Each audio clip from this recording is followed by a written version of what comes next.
Na última aula, nós começamos a falar sobre relações e hoje nós vamos estudar algumas relações que são que aparecem com bastante frequência quando a gente fala de matemática discreta, né? Essas relações, elas são bem recorrentes nesse contexto. Então, a primeira relação que eu quero falar com vocês é essa relação de equivalência. E eu começo com algumas definições a respeito das propriedades que essa relação tem que ter para ser chamada de uma relação de recorrência. Então, nós dizemos, desculpa, relação de equivalência. Nós dizemos que uma relação é uma relação de equivalência se ela satisfaz três propriedades. Uma delas é reflexividade, outra é simetria e a última é transitividade. Então, uma relação para ser de equivalência, ela satisfaz essas três propriedades que nós definimos na última aula, certo? Então, mais algumas definições, nós dizemos que dois elementos, A e B, são elementos de um conjunto que eles são relacionados, ou seja, se esses elementos são relacionados por essa relação, se eles formam um par que pertence a essa relação, eles são ditos elementos equivalentes, porque essa é uma relação de equivalência. Então, de novo, se eu tenho uma relação de equivalência e dois elementos formam um par dessa relação de equivalência, então esses elementos são ditos equivalentes. E a gente denota essa equivalência por esse símbolo esse tilde aí, né? Então, A, tilde B, significa que A é equivalente a B, por essa relação de equivalência. Certo? Então, um exemplo de uma relação de equivalência bem simples é essa relação chamada congruência módulo M. M aqui é o inteiro maior ou igual que 1, e essa relação de congruência módulo M é a relação que é composta por todos os pares da forma AB, tais que A é congruente a B módulo M. O que significa A congruente a B módulo M? Significa que existe um C inteiro, tal que inteiro, sim, inteiro basta, tal que A é igual a C vezes M mais B. Ou seja, A congruente a B significa dizer que A dividido por B, né, o módulo da divisão de A, módulo M, desculpa, A dividido por M, o módulo dessa divisão é B, o resto da divisão é B, certo? Então, se eu dividir A por M, o resto da divisão vira B. Então, essa relação formada pelos pares A e B, dessa forma, né, onde A é congruente a B, ela forma uma relação de equivalência. Para a gente mostrar que isso forma uma relação de equivalência, a gente vai mostrar as três propriedades que uma relação de equivalência tem que ter. Então, vamos ver isso. Então, eu preciso mostrar para ser uma relação de equivalência que essa relação R aqui, ela é simétrica, que ela é primeiro reflexiva, simétrica e depois transitiva. Então, vamos começar com o mais simples, que é mostrar que R é uma relação reflexiva. Então, o que significa A congruente a B módulo M? Isso aqui significa, se somente se, A menos B é divisível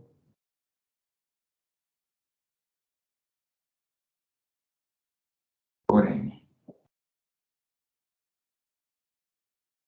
Deixa eu escrever direito aqui. É divisível por M. Então, se A menos B é divisível por M para qualquer A e B, claro, a gente sabe que A menos A, para todo inteiro, todo número inteiro, né? A menos A é igual a zero. Isso aqui, é claro, é divisível por M. Isso vale para todo A inteiro. Então, se isso vale para todo A inteiro, significa que A é congruente ao próprio A módulo M. Isso aqui então, demonstra que R é reflexiva. R é reflexiva. Certo? Porque eu tenho todos os pares do tipo AA pertencentes a essa relação. Tranquilo? Então, qual a próxima propriedade que eu preciso mostrar? Então, eu mostrei que essa relação ela é reflexiva. Vamos agora mostrar que ela é simétrica. A relação R é simétrica. Então, observe o seguinte. Se eu tenho que o A é congruente a B módulo M, significa dizer, então, que se eu pego A menos B é igual a um K vezes M para algum M, K, pela definição. Onde K tem que ser um... Eu não coloquei aqui, mas eu deveria ter colocado. Opa. Aqui, esse M M é o fixado do módulo, né? E esse A, onde esse resto, né? Onde esse B, que é o resto da divisão, é no máximo M menos 1 e é maior ou igual que zero. Certo? B é inteiro, porque o A é inteiro.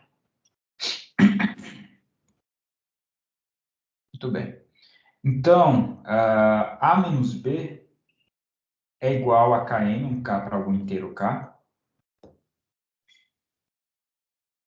Para algum inteiro K. Certo? E, da mesma forma, se eu pegar agora B menos A, então, por outro lado,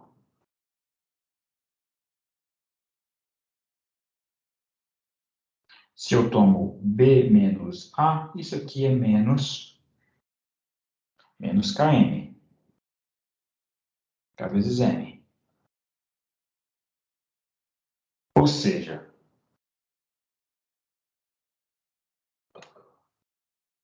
B é congruente a A módulo M. Eu posso colocar o A para a direita, isolo o A na esquerda, então eu tenho o formato que está aqui em cima. Veja que esse C pode ser negativo.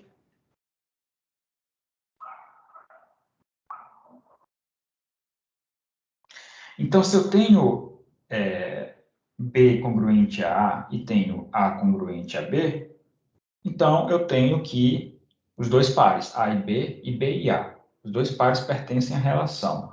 Ou seja, R é uma relação simétrica. Então, R reflexiva já vimos, R é simétrica já vimos. Falta o quê? Mostrar que R é transitiva. Para mostrar que R é transitiva, eu tenho que pegar dois pares, né? Tenho que pegar um par AB na relação e BC na relação. Então, vamos supor, então, dois pares. Então, suponha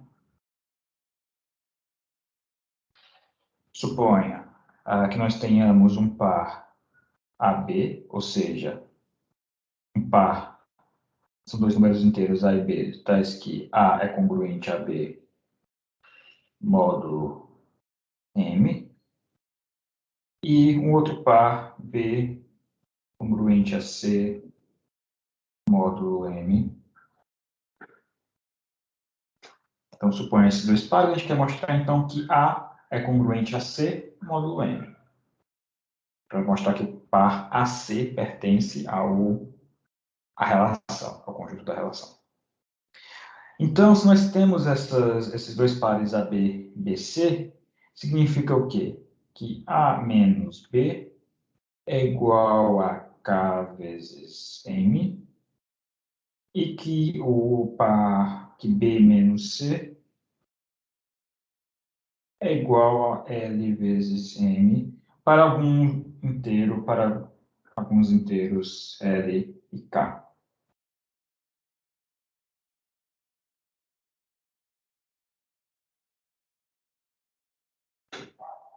Ok. Se a gente somar essas duas equações, essa equação e essa equação somadas, nós vamos obter que A menos C é igual a K mais L vezes M.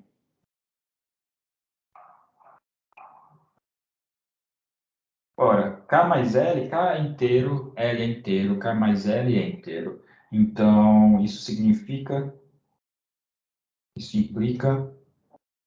que A é congruente a C módulo M.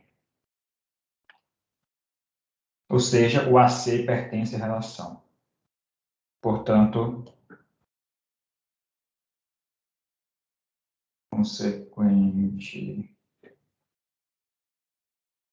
consequentemente, R é transitivo.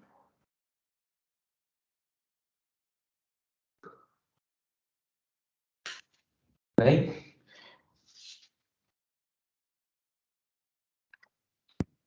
Alguma dúvida quanto à definição de relação de equivalência? Sim? Professor, você pode explicar de novo, por favor, a demonstração de que R é simétrica? R é simétrica, tá?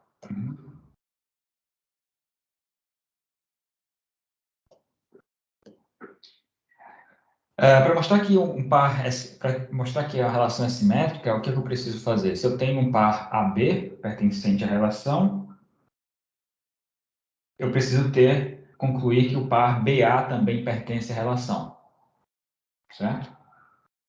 Então, se eu tenho um par AB, se eu supor que tenho um par AB em R, significa que A é congruente a B módulo M, pela definição da relação R. Então, significa que A menos B é igual a K vezes M para algum inteiro K. Se eu multiplicar por menos 1 essa equação, eu tenho essa equação aqui embaixo, certo? Ou seja, isolando o B aqui, eu tenho B igual a menos Km mais A. Se você olhar para essa equação aqui, ela está exatamente como essa equação aqui, onde A e B trocaram os papéis. A agora é B, B agora é A. E a constante C lá é menos K. Tudo bem, porque a constante ela precisa ser inteira, não precisa ser positiva. Então, dessa forma, como B é igual a menos Km mais A, significa que B é congruente a A módulo M. Ou seja, o par BA pertence à relação. Então, se o AB pertence à relação, nossa suposição inicial, e concluímos que o BA pertence à relação, então a relação é simétrica. Tá claro? Ok, obrigado. Nada. Então, continuando. Agora vem algumas outras definições a respeito de relação de equivalência. Então, eu vou começar falando do que são classes de equivalência. Então, fixe uma relação de equivalência R. Então, R é uma relação de equivalência em um certo conjunto A. E considere um elemento Azinho que pertence a esse conjunto A. Então, esse A pequeno é um elemento de A. Nós dizemos que a classe de equivalência de A, classe de equivalência de um elemento A, é o conjunto de todos os elementos que são equivalentes a A de acordo com aquela relação R. Ou seja, eu denoto esse conjunto por colchetes A de R como sendo o conjunto de todos os elementos S esses são elementos de A, né? Tais que A, S formam um par em R. Então, esse conjunto aqui, esse conjunto AR, ele é a classe de equivalente, a notação para a classe de equivalência do conjunto A. Ou seja, são todos os elementos do conjunto A, desculpa, a classe de equivalência do elemento A, do Azinho, né? São todos os elementos S do conjunto, tais que esses elementos formam um par com esse elemento Azinho. São todos elementos equivalentes a A.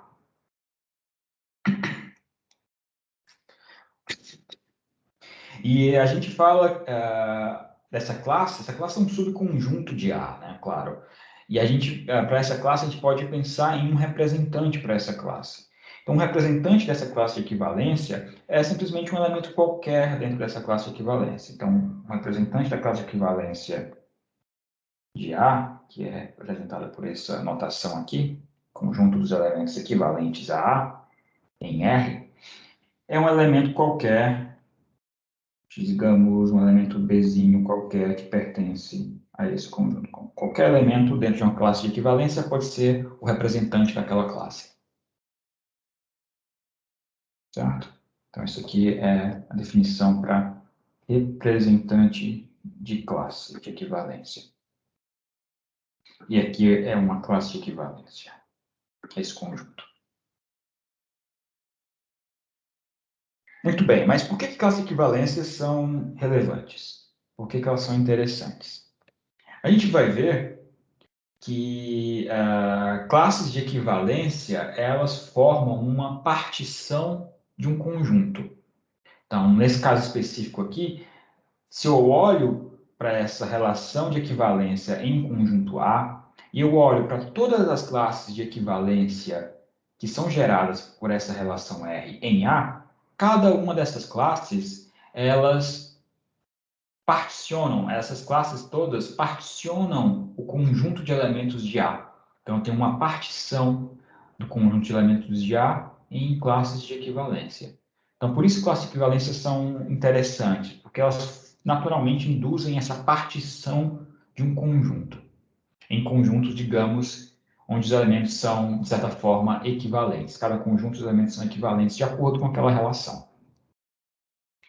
Então, para chegar nessa conclusão de que as classes de equivalência formam uma partição de um conjunto, primeiro vamos observar o que diz esse teorema a seguir. Então, nesse teorema, a gente tem uma relação R, uma relação de equivalência em um conjunto A. E o que o teorema diz é que, dados quaisquer elementos Azinho, Bzinho dentro desse conjunto A,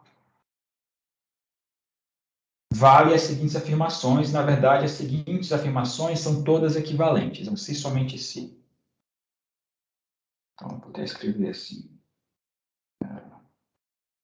Vale isso, se somente se vale isso, se somente se vale isso. Ou seja, se dados dois elementos, se esses elementos formam um par da relação,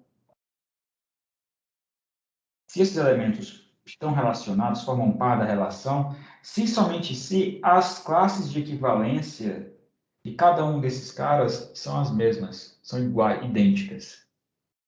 E isso vale se somente se as classes de equivalência têm interseção não vazia. Certo? Então, o que quer dizer esse teorema? Uma das... Sim? Eu não entendi por que a interseção tem que ser nulo, diferente de nulo, com vazio. Por que a interseção tem diferente de vazio? Ali a último 3 ali, ó. Mas isso é o teorema. O teorema está dizendo que é. Assim. Tá, entendi. Tá, certo. Então, o teorema diz que é isso. Se você tem uma relação de equivalência, então vale essas três coisas. Essas três coisas, na verdade, são todas equivalentes. Uma implica a outra. Então, o resultado desse teorema, a consequência desse teorema, é que Duas classes de equivalência, se elas têm interseção, então, na verdade, elas têm que ser iguais. Ou, de outra forma, se duas classes de equivalência são diferentes, então a interseção delas é vazia. Certo? Se a gente analisar esse teorema, é isso que ele está dizendo. Tá claro o teorema? Alguma dúvida?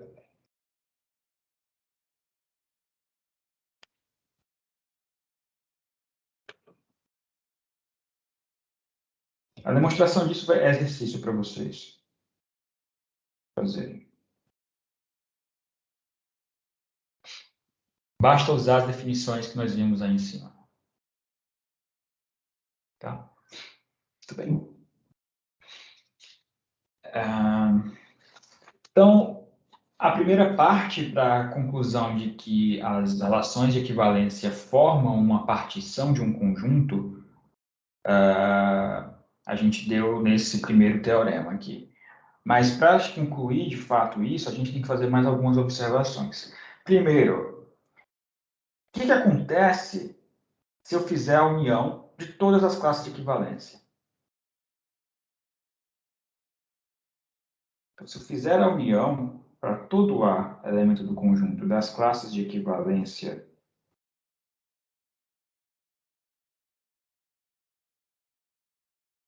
isso aqui é igual a quê?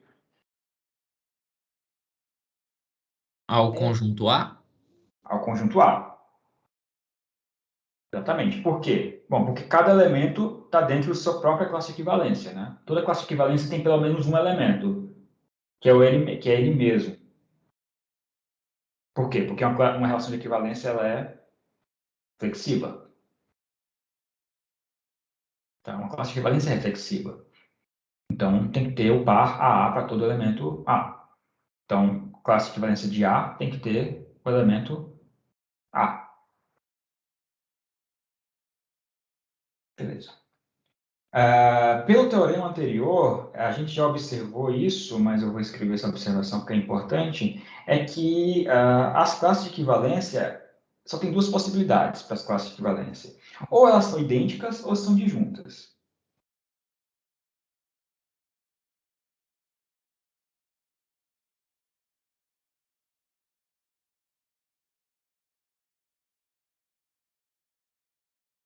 Ou seja, se eu pegar duas classes de equivalência,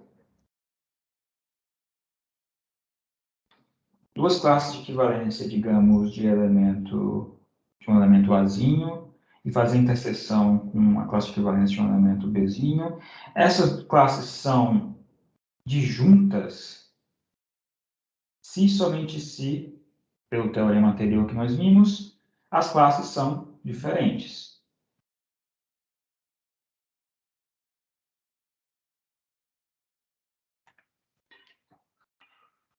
Então, se a gente juntar esses três pedaços de informação que estão aí do teorema, mais essa observação que a união é o próprio A, e essa consequência, né, esse terceiro ponto aí, que é uma consequência do teorema, a gente pode concluir que, exatamente, que as classes de equivalência, elas formam uma partição do conjunto A. Então, vamos deixar isso escrito aqui da seguinte forma. Vamos analisar esse teorema, esse próximo teorema que está escrito aqui. Então, primeiro considere R uma relação de equivalência. Então, seja R uma relação de equivalência em algum conjunto S.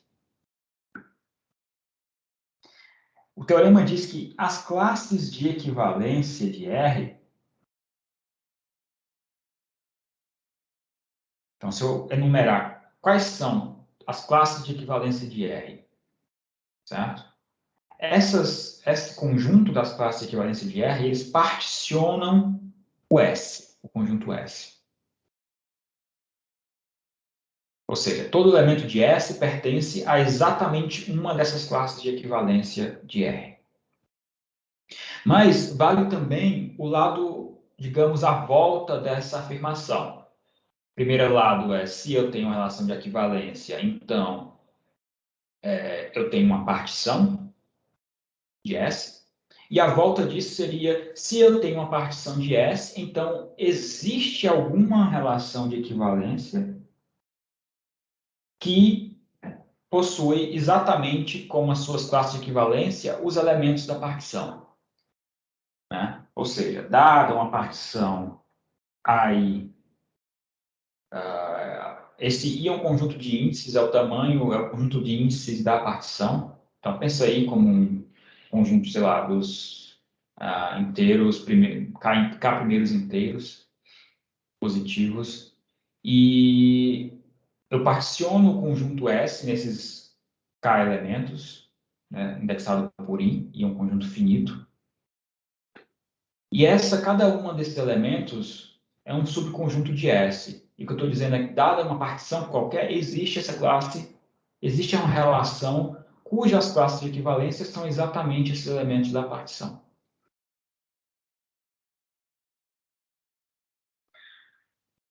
Tá claro? Alguma dúvida?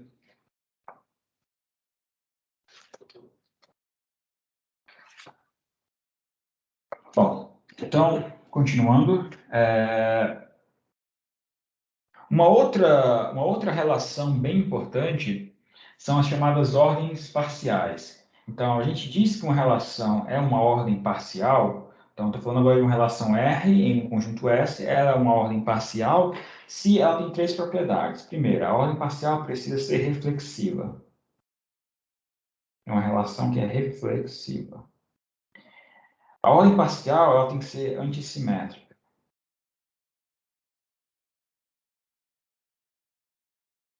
E transitiva.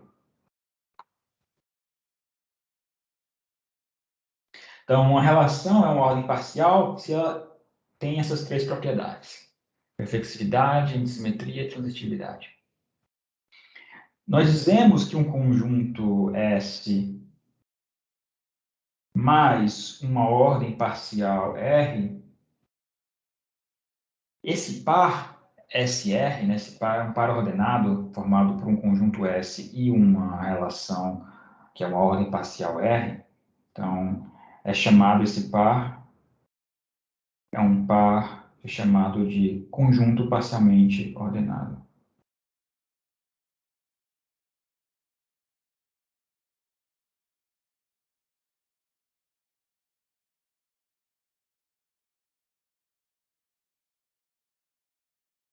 E esse conjunto, que nem eu falei, esse conjunto é um par ordenado, né? A gente denota esse posset, esse conjunto parcialmente ordenado, que também é conhecido como posset. Vou falar várias vezes posset para vocês. Significa conjunto parcialmente ordenado, é partially ordered set. Então, ele é denotado, né? Esse posset é denotado pelo par ordenado formado pelo S, que é o conjunto de elementos, e R, que é uma relação em S, que é uma ordem parcial. Lembra aqui a definição de ordem parcial. Então, esse par ordenado de um conjunto e uma ordem parcial é um conjunto parcialmente ordenado, ou poset. Então,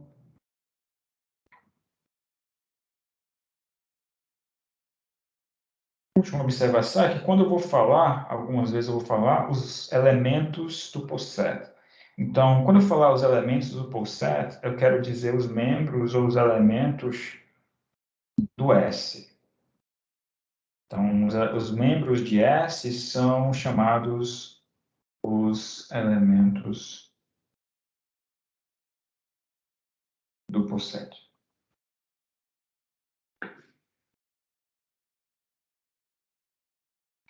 Alguns exemplos de elementos, de conjuntos parcialmente ordenados, vamos pensar exemplos bem simples de conjuntos parcialmente ordenados. Por exemplo, se eu pegar o conjunto dos inteiros e uma relação que é a relação de maior igual.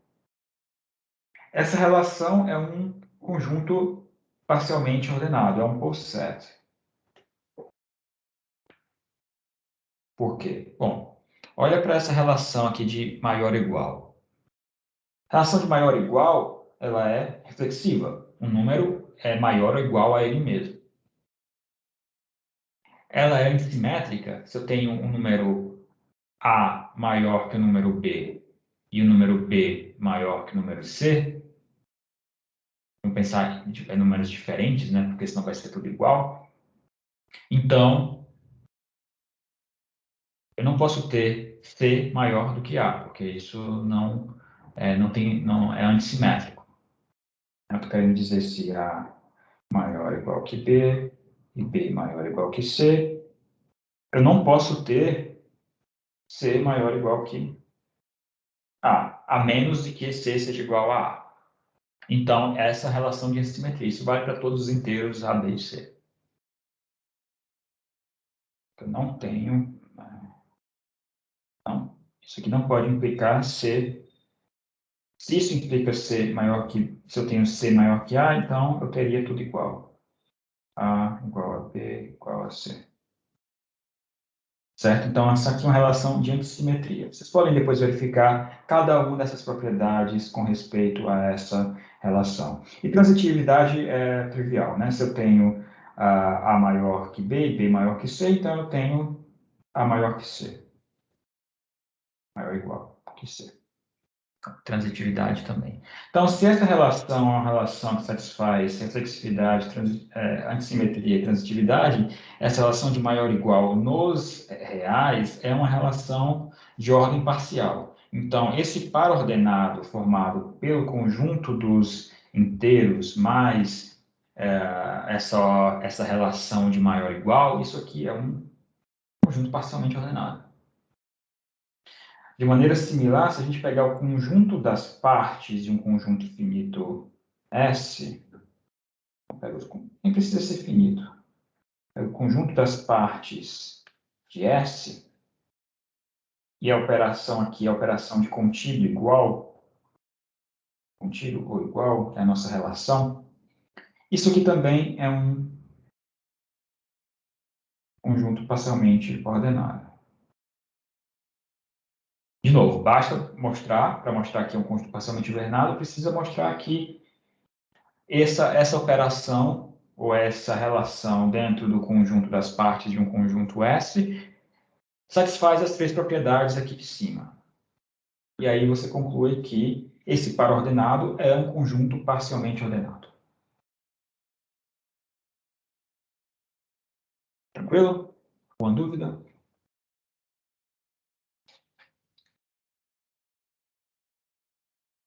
Mais algumas definições. Quando a gente fala de conjuntos parcialmente ordenados, a gente tem elementos que são comparáveis e possivelmente elementos que são incomparáveis. Então, se eu tenho, considerando aqui dois elementos, Azinho e Bzinho, são elementos de um conjunto, de um poset. O poset é esse. É um conjunto S, e eu tenho essa relação, que é uma relação de precedência. Esse símbolo aqui é como se fosse um menor igual, só que é um menor igual meio tortinho, assim. É uma relação, denota uma relação de precedência. É só uma notação.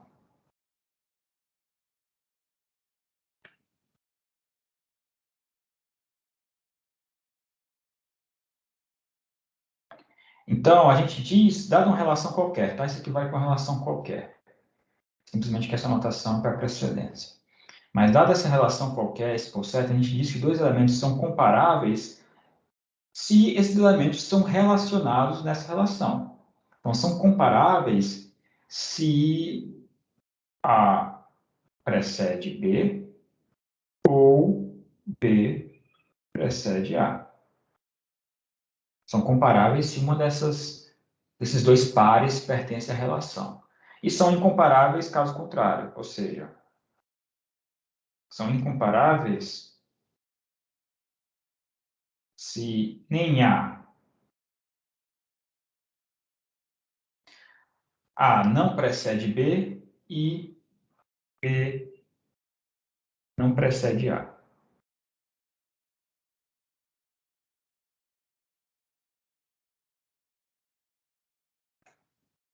Então, nesse caso, A e B são incomparáveis.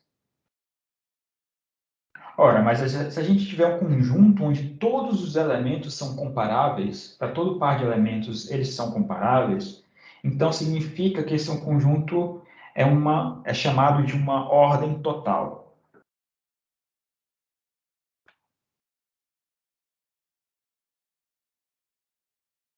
Uma ordem total.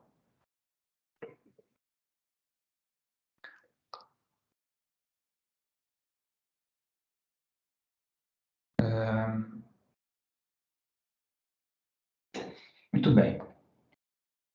Mais uma definição. Se a gente tem um par ordenado, que é um conjunto parcialmente ordenado, né? Um conjunto parcialmente ordenado é um par formado por um conjunto e uma ordem parcial. Então, se a gente tem esse par, que é um poset, e esse é um poset tal que todos os elementos são comparáveis. Então, esse conjunto S é chamado de um conjunto totalmente ordenado.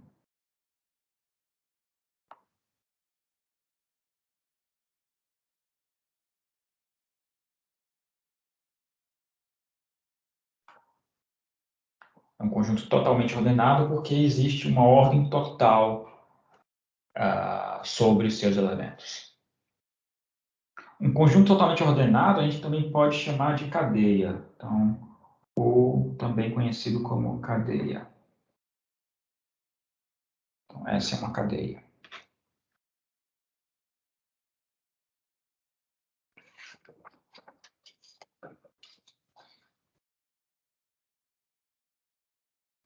Mais uma definição, uma outra definição, é a de conjunto bem ordenado. Então, a gente diz que um par formado por um conjunto e uma relação é um conjunto bem ordenado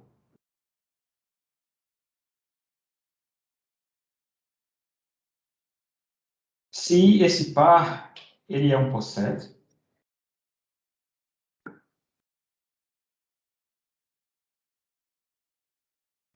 e é um poset tal que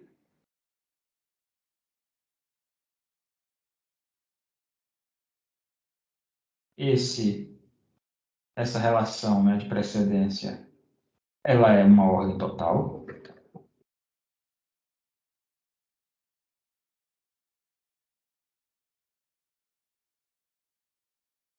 E, além disso, todo conjunto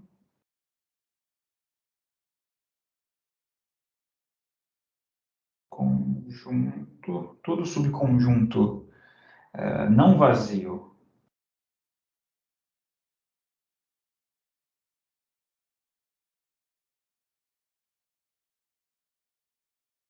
de S tem um elemento mínimo.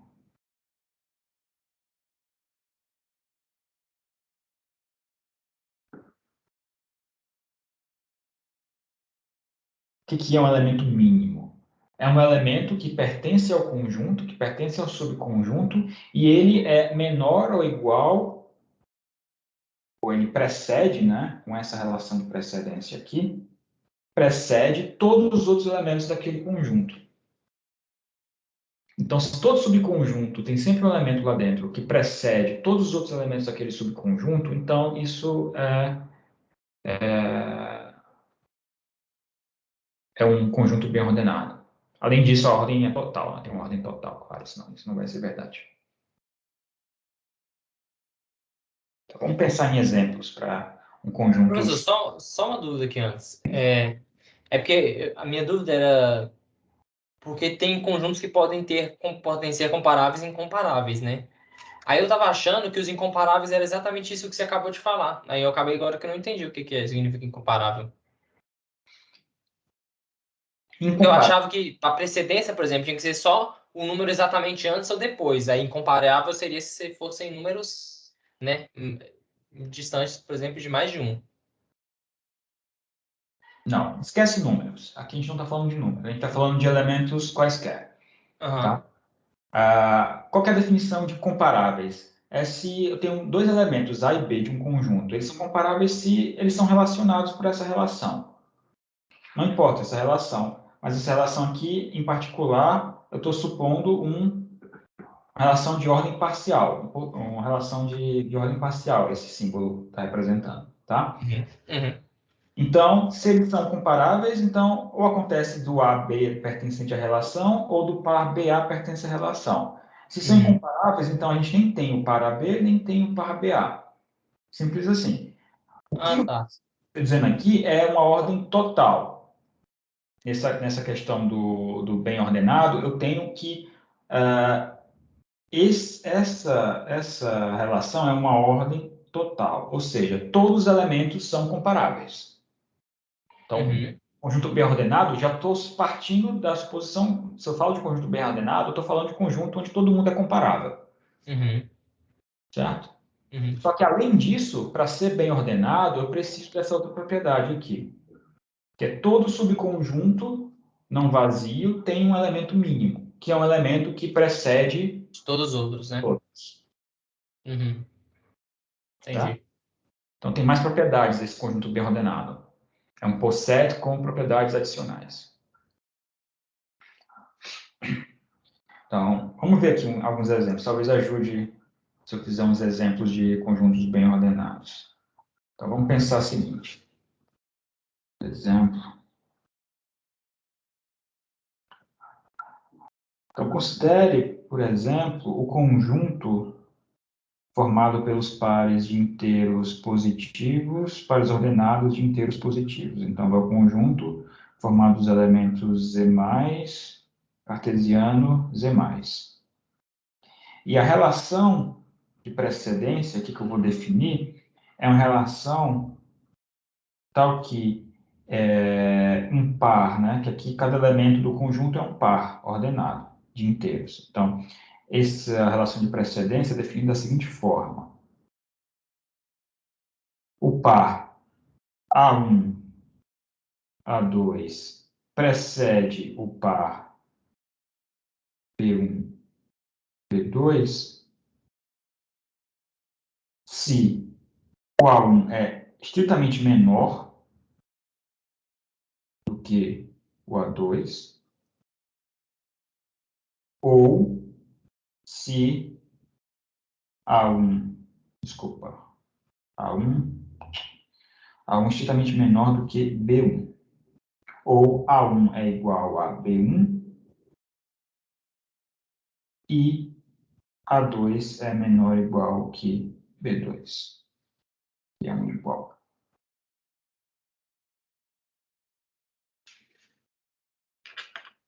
Então, o que é essa relação de precedência aqui? É uma relação que identifica pares ordenados e coloca eles em ordem de acordo com a ordem natural que a gente faz, né? Quando a gente tem um conjunto de pares ordenados, a gente tenta, se a gente for tentar ordenar eles, né? A gente vai primeiro ordenar por componente número 1 desses pares. Quando tiver empate, aí a gente vai para a componente número 2 desses pares. Certo? Então, esse conjunto aqui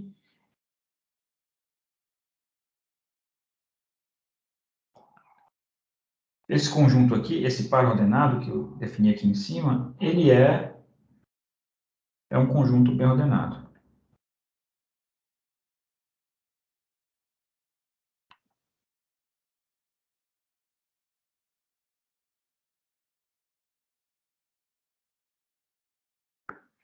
Por quê? Bom, pega qualquer subconjunto de pares de inteiros positivos. Qualquer subconjunto de pares de inteiros positivos, eu posso pegar desse subconjunto de pares, olhar para a primeira posição de cada um desses pares e pegar o menor número, o par que tem o menor número nessa primeira posição. Se tiver vários com o menor número, aí eu olho para a segunda posição e vejo o que tem um menor na segunda posição. Esse elemento que eu escolhi dessa forma é um elemento que precede com respeito a essa relação de precedência aqui, todos os outros elementos do conjunto. Então, tem um elemento mínimo dentro desse subconjunto. Conjunto. Conjunto bem ordenado. Tudo bem? Então, é fácil mostrar que isso aí, que essa relação, é um conjunto bem ordenado. Então, isso aqui vai ser exercício, fazer para vocês também, exercício. Mostre que isso aqui é, de fato, um conjunto bem ordenado.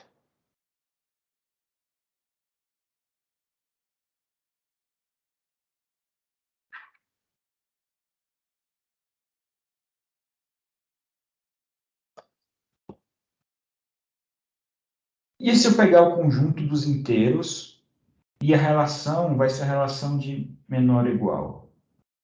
Esse conjunto aqui é bem ordenado ou não?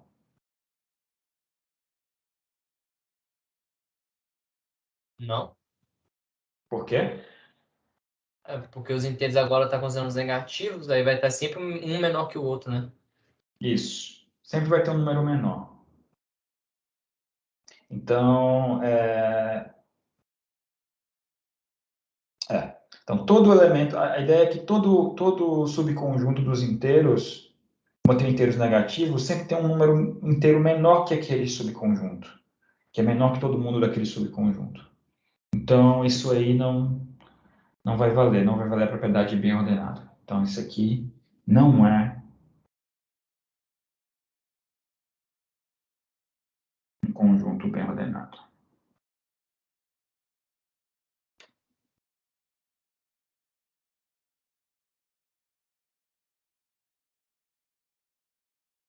Alguma dúvida até agora? Tudo claro? Tranquilo?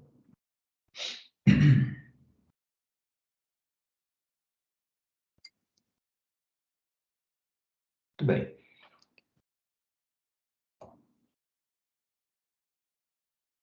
Vou falar sobre uma forma de representar conjuntos parcialmente ordenados que chama o diagrama de Hasse.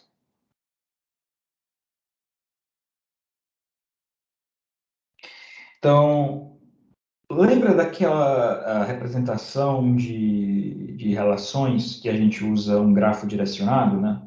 Onde cada arco representa um par de elementos da nossa relação.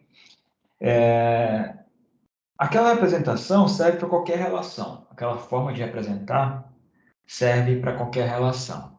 Mas quando eu falo de conjuntos parcialmente ordenados, existem muitos arcos, muitos pares em um conjunto parcialmente ordenado que tem que estar lá por causa da definição de parcialmente ordenado. Por exemplo, tem que estar os pares do tipo AA para todo A, porque é uma relação reflexiva.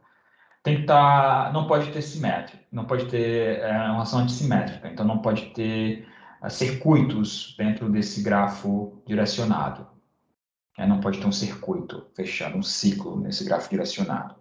O que eu quero dizer é que esse diagrama de Hasse ele é uma simplificação daquela representação via gráficos direcionados de relações. Só que esse diagrama de Hasse é um diagrama que serve apenas para conjuntos parcialmente ordenados. Certo? Então, no diagrama de Hasse, a gente vai simplificar aquele grafo direcionado para um poset. Então, a ideia do diagrama é simplificar a representação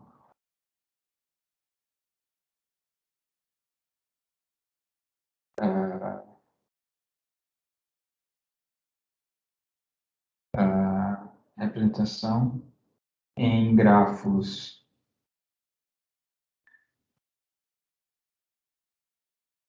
direcionados de conjuntos parcialmente ordenados. A ideia é que, como a gente sabe que um poset tem essas propriedades, flexibilidade,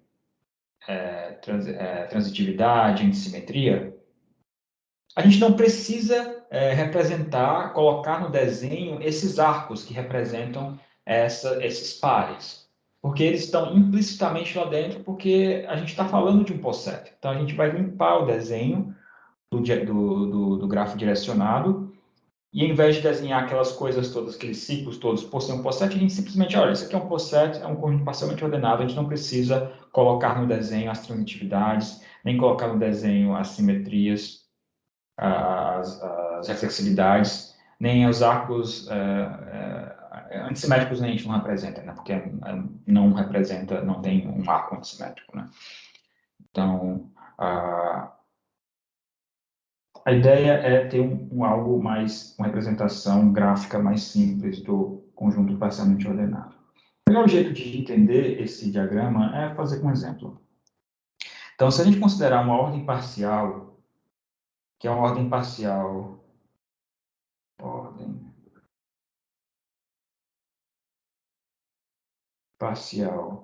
que eu vou definir como sendo o conjunto dos pares AB, tais que A é menor ou igual que B, e essa é uma ordem parcial nos conjuntos dos inteiros.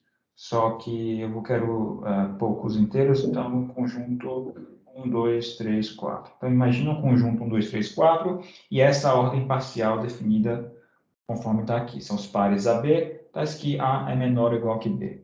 Então, se a gente fizer o grafo direcionado que representa essa relação, como seria esse grafo? Então, a gente vai ter um vértice correspondente a cada elemento do conjunto.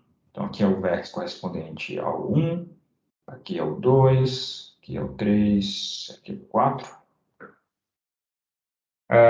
Um conjunto parcialmente ordenado. Bom, eu vou olhar aqui direto para a relação. Eu tenho todos os pares do tipo AB com A menor ou igual que B. Então, eu tenho o par 1, 2.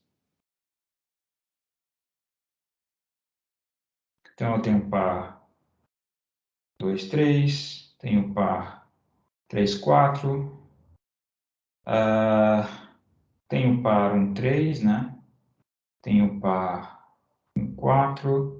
Tenho o par 2, 4.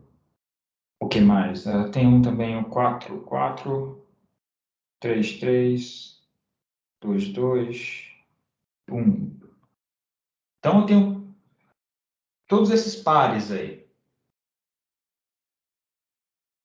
certo? Representando a relação. Vou fazer isso aqui mais curtinho.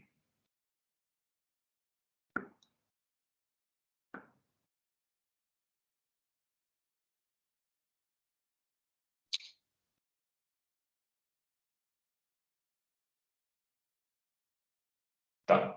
Então, esse é o diagrama, é o grafo que representa essa ordem.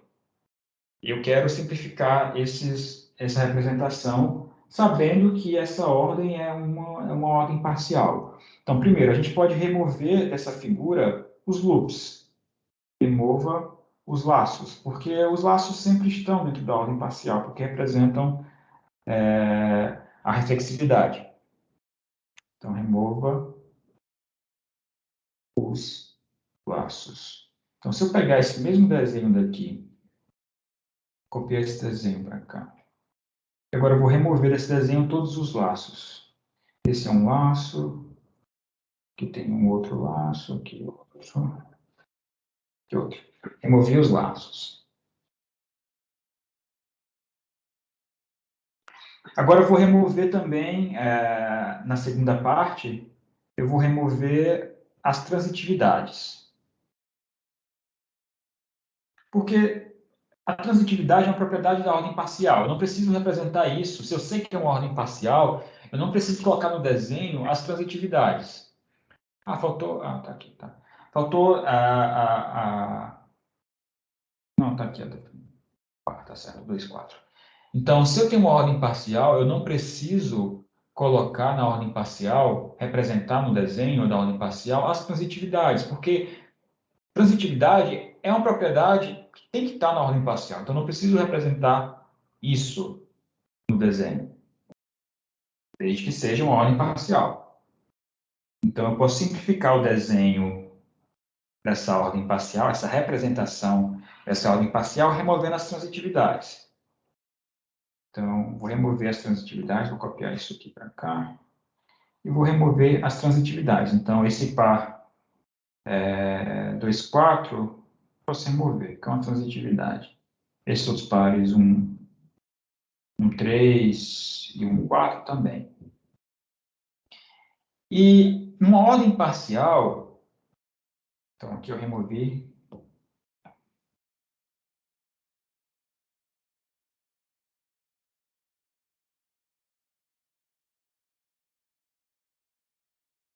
Eu removo os arcos da transitividade. No ordem parcial, eu não posso ter um ciclo. Eu não posso ter isso aqui, né?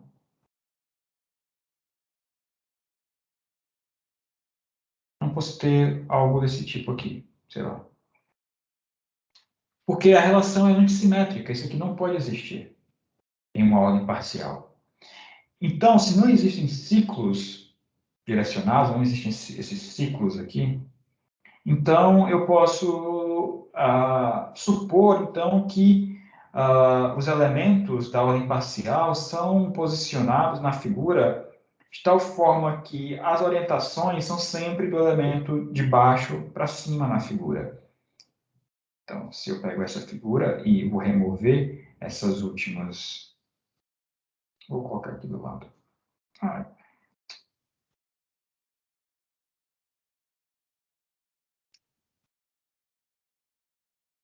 Colocar aqui do lado e vou simplesmente remover dessa figura as orientações dos arcos. Por quê? Bom, simplesmente porque eu vou sempre supor que os arcos são orientados de baixo para cima no desenho. Então, essa é uma convenção. A gente convenciona que, quando você tem um diagrama de Hasse, os arcos têm uma orientação que é de baixo para cima na figura. Certo? Então, esse é o último passo do diagrama, para montar esse diagrama de Hasse, assume, suma e as orientações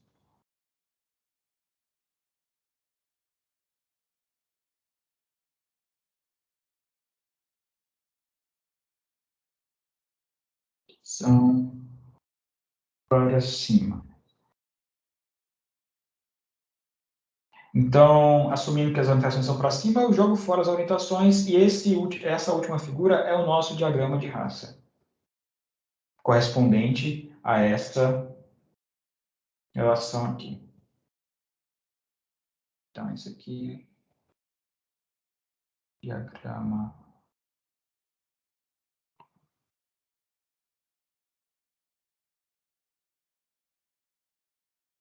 de Hasse é dessa figura, dessa ordem parcial.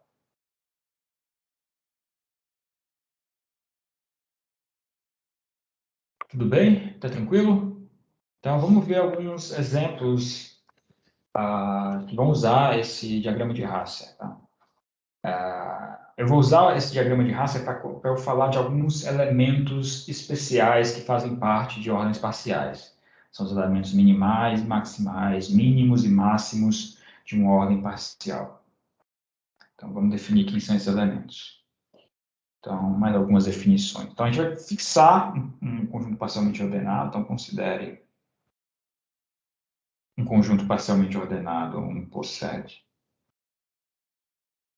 que é um par S e uma relação ordem parcial de precedência qualquer.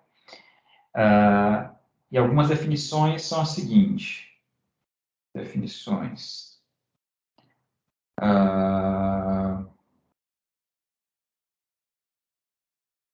gente diz que um elemento A é um elemento maximal no poset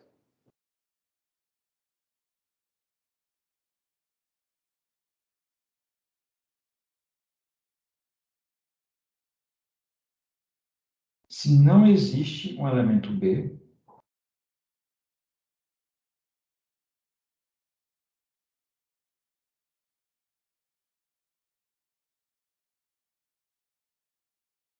tal que B é maior do que A.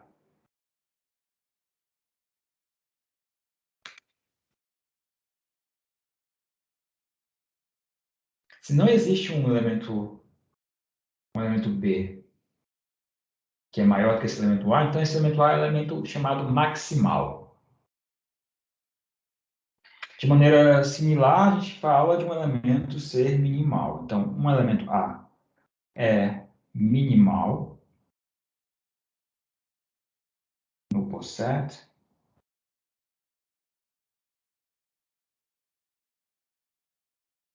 se não existe B no conjunto tal que B precede estritamente o A.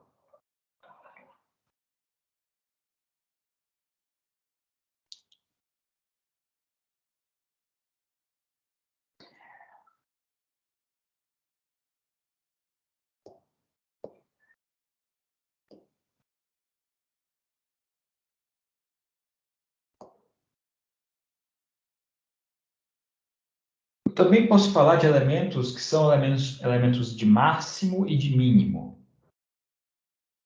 Tá? Então, deixa eu abrir outra página aqui.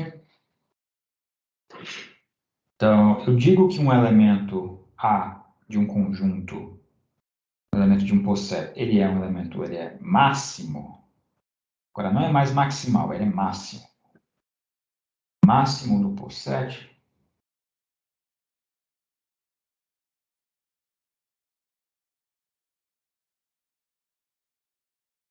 se...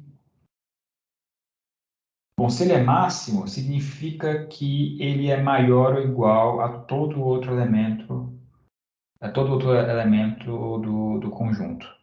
Então, tem que valer, então, para um elemento A ser máximo, quer dizer que B precede ou igual a A para todo B em S.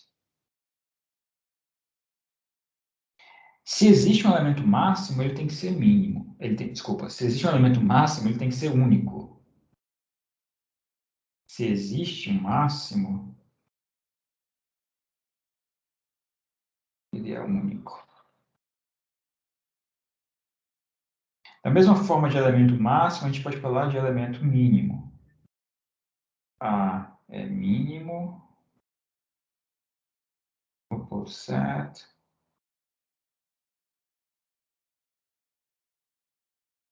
Se A é menor ou A precede ou é igual a B para todo B pertencente a S. Mesma coisa, se existe um elemento mínimo, ele tem que ser único.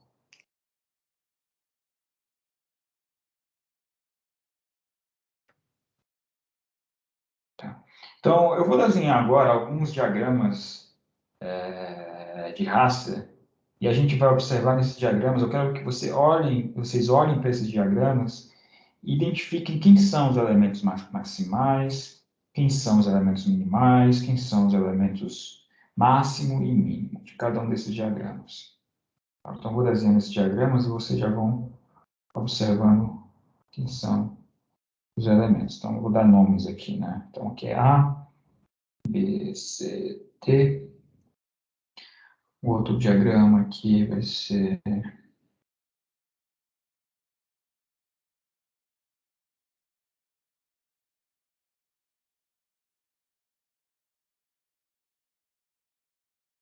A, B, C, D, E.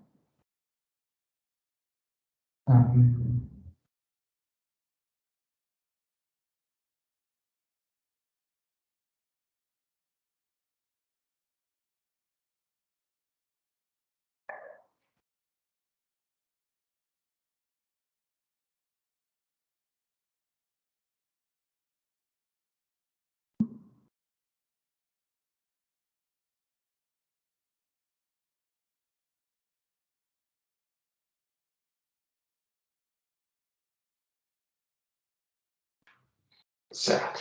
E aqui é A, B, C, D. Tá. Então, nessa primeira figura aqui da esquerda, então eu vou botar a figura 1, figura 2, figura 3, figura 4. Então, na primeira figura, quais são os elementos maximais?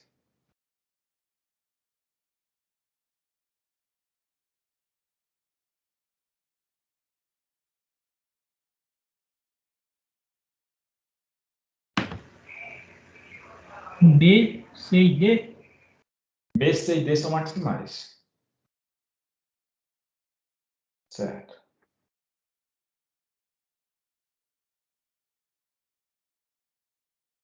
Quais são os elementos minimais?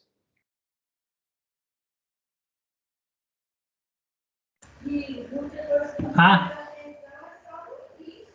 A é minimal. Isso mesmo.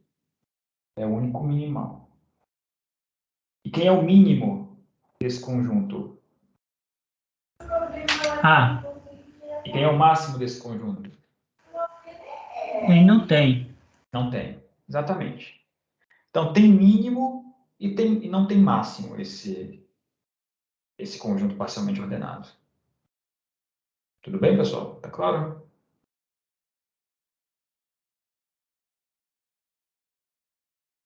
Beleza. Figura 2. Quem são os elementos máximo e mínimo desse diagrama, desse conjunto parcialmente ordenado?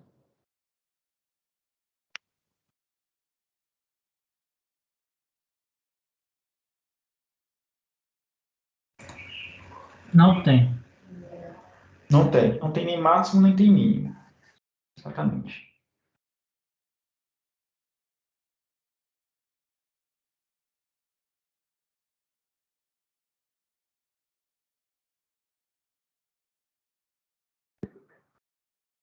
Essa figura 3 tem máximo, mas não tem mínimo. E nessa figura 4 tem máximo e tem mínimo. Máximo é D, mínimo é A. Então, veja que tem exemplos que não precisa ter máximo, nem precisa ter mínimo, pode não ter nem máximo nem mínimo no conjunto. Alguma dúvida, alguma pergunta? Sim? No caso do meio ali, qual é o nome que se dá? Desculpa, No caso o BC ali, qual é o nome que se dá? não tem um nome específico para eles. A gente só tem nomes para os elementos, digamos, nas extremidades da relação do conjunto, né? São os elementos maximais ou os minimais. Os outros são elementos do posset, quaisquer. Não tem Beleza. nenhum nome especial. Beleza? Obrigado. Nada. Sim? Na relação 4 ali, o A e o D, além de serem máximo e mínimo, eles também são. O D é maximal e o A é minimal também? Ou não? Isso. Todo elemento máximo, ele é maximal, por definição, né? Se é máximo, ele tem que ser maximal, porque pela definição. Se ele é mínimo, ele tem que ser minimal. Então, sim, o A e D são além de máximo e maximal, como eles são desculpa, além de máximo e mínimo, eles são maximais e minimais. Certo? Certo, só mais uma dúvida. A relação de precedência lá que tem aquele sinal lá, aquela notação especial, ela, nesse caso aí, ela diz respeito a. Porque todas as relações aí, todos os arcos, eles estão apontando para cima. Então começa embaixo e termina em cima, né? Isso que é a precedência, né? Isso. Tipo assim, quando um arco tá embaixo e outro tá em cima, por exemplo, ali o C e o E na relação 2, o C precede o E, né? E o D também. Isso, exato. Entendi. Você precede o E e o D. Ok, obrigado. Nada. Beleza. Então, para terminar a aula, eu só queria mencionar mais rapidinho, mas algumas definições que dizem respeito a limitantes. Porque quando a gente fala de conjuntos, a gente também tem essa ideia de limitantes de conjuntos ou limitantes de conjuntos parcialmente ordenados. Então, rapidamente, só para terminar a aula, eu queria definir o que são limitantes. Então, de novo,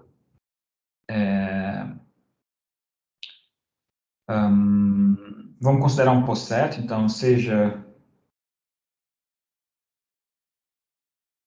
Na verdade, eu vou considerar primeiro um conjunto, seja A. Há um subconjunto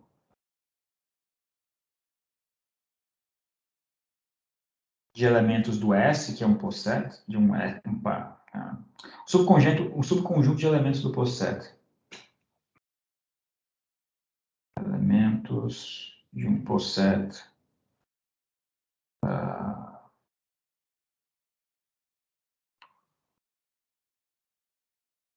S precedência.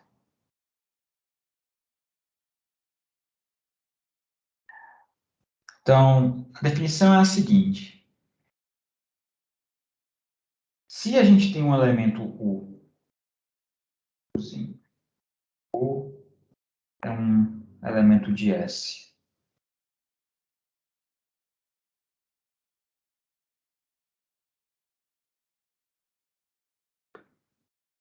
Tal que U é um elemento de S, tal que todo elemento pertencente a esse conjunto A, que eu fixei, ele é precedido por, ou ele é sucedido por U, para todo A pertencente à razão. Então, se a gente tem um elemento U, um elemento de S, um elemento em S, tal que todo elemento de A precede esse elemento U, então, esse elemento U é chamado de um limitante superior.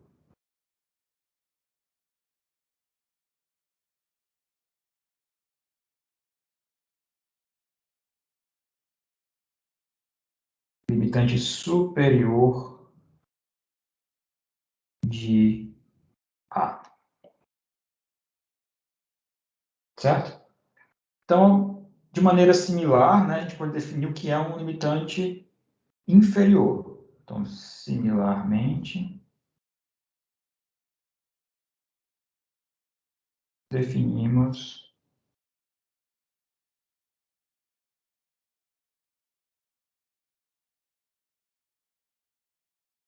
inferior de A.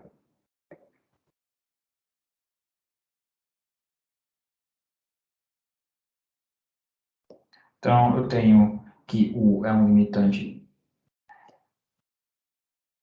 Então, eu tenho uma definição para limitante superior de um conjunto e uma definição análoga aqui para limitante inferior de um conjunto. Veja que o U não necessariamente pertence a A.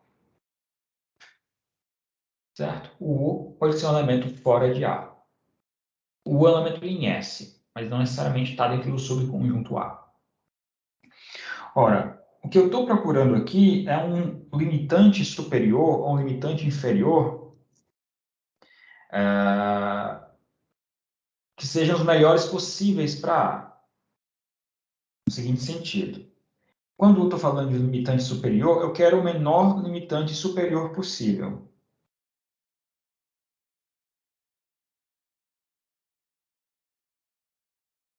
Então, um x é o menor limitante superior de A, se o seguinte acontece. Primeiro, ele tem que ser um limitante superior, ou seja, todo elemento desse conjunto A é sucedido por x para todo Azinho. E, além disso, ele é o menor limitante superior, ou seja, x precede todos os outros limitantes superiores. Para todo z, limitante superior de A. Certo? Essa aqui é a definição para o menor limitante superior de um conjunto. E de maneira análoga, a gente define o maior limitante inferior de um conjunto. Tá? Então, bom, alguma dúvida, alguma pergunta? Professor, eu fiquei com uma dúvida sobre um conceito do começo da aula. Não sei se caberia perguntar aqui agora, sobre a definição de ordem parcial. Porque, na verdade, de conjunto parcialmente ordenado. Porque esse conjunto parcialmente ordenado, ele vai ser um conjunto com uma relação, é isso? Um O conjunto parcialmente possui ordenado é um par. Isso, é um par formado de um conjunto e uma relação. Uma relação de ordem parcial. É um par ordenado. Ah, entendi. É porque na definição tá junto com, tipo assim, um conjunto S junto com uma ordenação parcial, mas agora eu entendi. É um par ordenado, então. Isso, um par ordenado. Beleza. Mais alguma dúvida, alguma pergunta? Estou à disposição. Senão a gente vai encerrando por aqui. E é isso. Sim, pode falar? Boa noite, Paulo. Tudo jóia? Aqui, tem algum exercício que você pode indicar do livro sobre essa Sim, eu matéria? vou, eu vou agora, quando eu postar as notas de aula, eu vou escrever uns exercícios no final das notas de aula, tá? Ah, não, Eu tranquilo. separar agora os exercícios e eu vou colocar daqui a pouco. Ah, não, tranquilo, obrigado. Beleza. Nada. Então é isso aí. Daqui a pouco eu vou postar as notas de aula e eu coloco uns exercícios lá do livro.